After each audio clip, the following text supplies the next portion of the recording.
nous avons fait de la recherche avec cette personne qui se trouve être un architecte de métier à la retraite.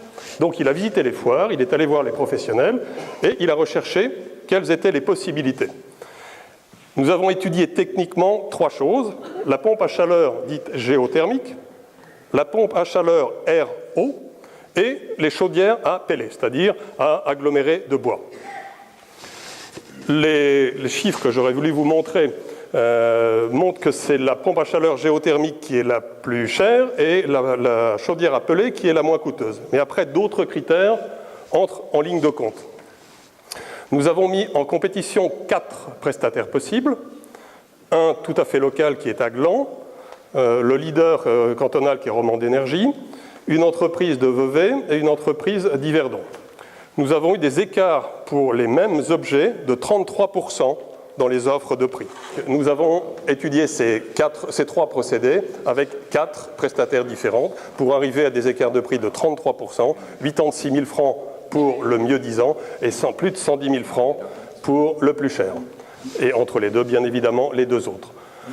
Nous avons fait un choix de partir vers la technologie pompe à chaleur géothermique, qui était la plus chère des 3 procédés, mais qui nous a paru, et là il y a quelques ingénieurs qui pourront vous le prouver, la plus efficace énergétiquement. Et nous avons, pour certains d'entre nous, nous l'avons couplé avec du panneau solaire thermique. Pourquoi du thermique et pas du photovoltaïque? Parce que ça permet d'alimenter en eau chaude immédiatement le système de la pompe.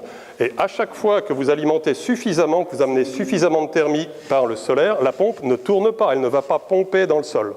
À partir de ce moment-là, consommation d'énergie, 0. Donc, toute votre consommation d'eau sanitaire, à partir d'à peu près cette période-là, jusqu'à la fin de l'été, coûte absolument rien.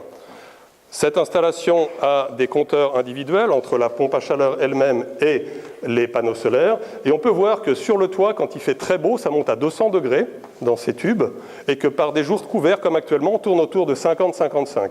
Et 55, c'est exactement ce qu'il faut avoir dans un réseau d'eau sanitaire. Donc ça permet véritablement cette alimentation. Pourquoi avons-nous fait ce choix? Je reviens un petit peu au début. Nous étions à l'été de l'année dernière, on a participé à plusieurs séances choc électrique, et là, nous avons pris notre décision au mois de mai, il y a exactement 1 an. À cette époque-là, la tendance était beaucoup plus négative que ce que M. Bollet a dit tout à l'heure. Maintenant, on voit une véritable chance qu'il n'y ait peut-être plus une obligation.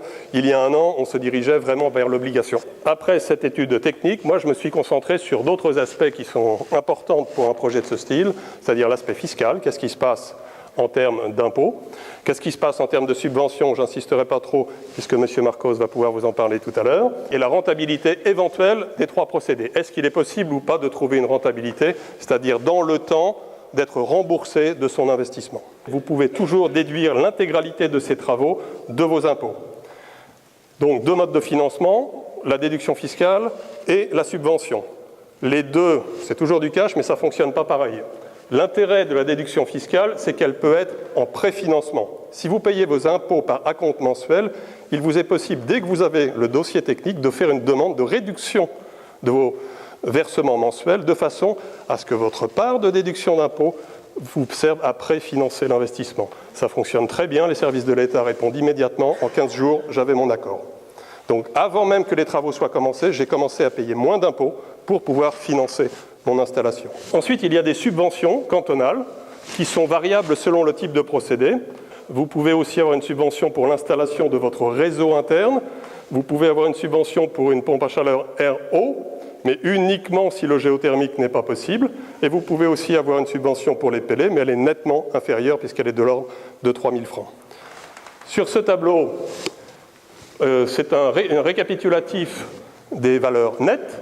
De gauche à droite, quelle est la solution? Le géothermique, les pellets, la pompe à chaleur, du plus cher au moins coûteux. Quel est l'investissement brut auquel il faut s'attendre? Quelles sont les subventions que l'on peut obtenir, qui viennent en déduction? Ça vous fait un investissement net. Ensuite, il suffit de prendre une hypothèse de taux d'imposition. Là, j'ai mis 30%, les calculs sont faciles. Chacun peut mettre son propre taux. Et vous avez votre économie d'impôt qui vient elle aussi se déduire. Ensuite, si vous devez demander, par exemple, une hypothèque pour pouvoir financer le reste, je suis parti sur une hypothèse de 2%, ce qui actuellement, si vous négociez bien avec votre banquier, est assez facile à obtenir. Au final, vous avez un investissement de l'ordre de 47 000 pour le géothermique, 42 pour les pellets et 36 pour la pompe à chaleur RO. Ça, c'est ce qui va vous rester réellement à payer.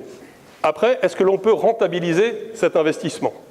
Pour faire cette estimation, je suis reparti de valeurs théoriques, puisque les compteurs individuels ne permettent pas de détailler sur quoi on consomme son électricité. Quelle est la part du chauffage? 65% grosso modo. Quelle est la part de l'eau chaude? De l'ordre de 11%. Et une valeur résiduelle, qui est la consommation du PC de Jean-Pierre, de vos iPods, etc., qui fonctionnent en permanence, la télé, tous les appareils électriques. Quoi que vous fassiez, ceux-là vont continuer de consommer.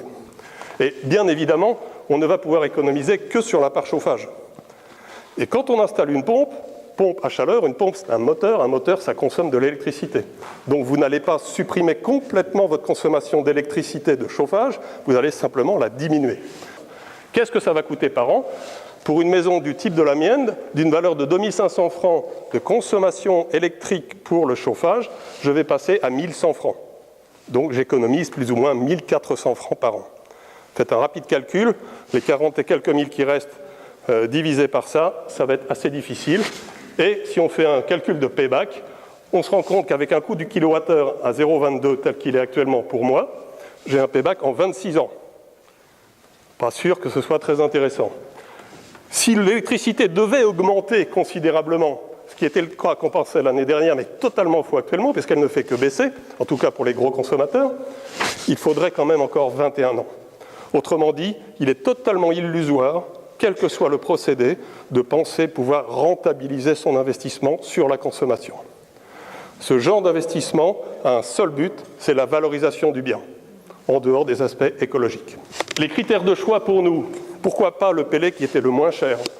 D'abord parce que c'est un matériau issu du bois, rien ne garantit qu'un jour ou l'autre, une loi ne viendra pas s'y opposer. Ça produit du CO2. La pompe à chaleur RO, mais oui, la pompe à chaleur RO, ça fonctionne très bien, ça a quelques inconvénients, ça se positionne à l'extérieur, c'est un gros cube, c'est pas très esthétique, ça fait du bruit, donc selon votre voisinage, vous pouvez éventuellement avoir quelques petits problèmes. C'est aussi énergétiquement moins efficace que la géothermie. La PAC géothermique, c'est celle qui a le meilleur rendement, c'est une énergie inépuisable et il y a absolument zéro pollution sonore externe. À l'intérieur, quand la pompe fonctionne, elle ne fonctionne pas toujours, ça produit à peu près 48 décibels. Le solaire thermique, comme je l'ai dit tout à l'heure, ça améliore le fonctionnement de cette pompe. Donc d'un côté, on ne consomme plus du tout pendant les périodes chaudes, et d'un autre côté, ça allonge aussi la durée de vie de la pompe. Puisque une pompe, un moteur, un jour ou l'autre, il faudra le changer. On estime 15 à 20 ans. Voilà. Alors, la mise en œuvre, 4 propriétaires se sont décidés, et on a fait les travaux quasiment en même temps. Ça s'est fait pendant une période de 2 mois. Le prestataire que nous avons choisi a fait toutes les démarches administratives, donc aucune paperasse pour nous, juste des signatures, demande de permis, autorisation de forage, etc. Nous avons retardé notre chantier d'1 mois parce qu'il nous a annoncé l'arrivée d'une nouvelle pompe à chaleur. On ne sait toujours pas si c'était vrai ou pas. Parce que l'un des inconvénients de ce genre de choses, c'est qu'entre le délai premier et le délai réel, il faut beaucoup d'imagination pour s'y retrouver. Bref, on a retardé d'1 mois pour attendre ça, et on a démarré en octobre de l'année dernière. La durée totale, 2 à 3 mois pour l'ensemble.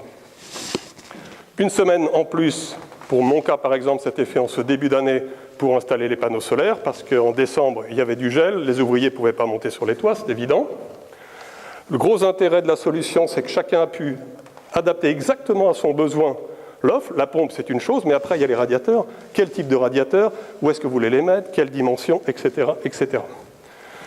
Le concept de passage de canalisation était pour nous très important, parce que dans une maison qui n'a pas été prévue pour, vous allez faire des trous, comment ça va passer, quel va être l'aspect esthétique par la suite. Tous ces éléments-là devaient être pris en compte, et on a chacun de nous travaillé sur plan avec l'entreprise pour déterminer les passages les plus courts. Et vous verrez sur des photos tout à l'heure, chez moi, j'arrive à avoir au maximum 2 mètres de tuyaux visibles le long d'un mur en horizontal, et puis une montée de mur dans le salon.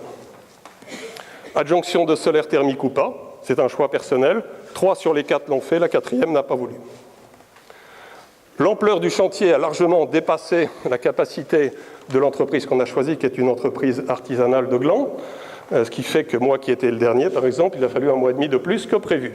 Au résultat final, par contre, Nous sommes tous les quatre totalement satisfaits du résultat. Les chantiers ont été très éprouvants, les travaux sont conséquents, ça fait beaucoup de bruit, beaucoup de poussière. Quand il faut percer des dalles pour passer des tuyaux de 30, je ne vous raconte pas, ça fait du boucan. Ça a au moins servi à ce que ma femme enrichisse son vocabulaire de juron polonais. C'était parce qu'à chaque fois qu'il cassait une mèche, on entendait quelque chose. L'inconvénient, ce que je disais tout à l'heure, de la taille du prestataire qui a eu un impact négatif sur les délais, c'est à l'inverse, comme un artisan, le travail a été parfaitement soigné, extrêmement bien fait dans chacune des 4 villas, il n'y a rien à dire. Le prix, vous l'aviez noté, était très attractif. Aucune mauvaise surprise sur les factures finales d'aucun des 4 copropriétaires qui ont fait les travaux. Du coup, un 5e est en train de terminer maintenant. La subvention vient, mais c'est un procédé administratif qui prend du temps. Le premier des copropriétaires, dans le mois qui a suivi les travaux, avait reçu sa subvention et il a fallu jusqu'à 4 mois. Ça vous donne un petit peu la durée de cette chose.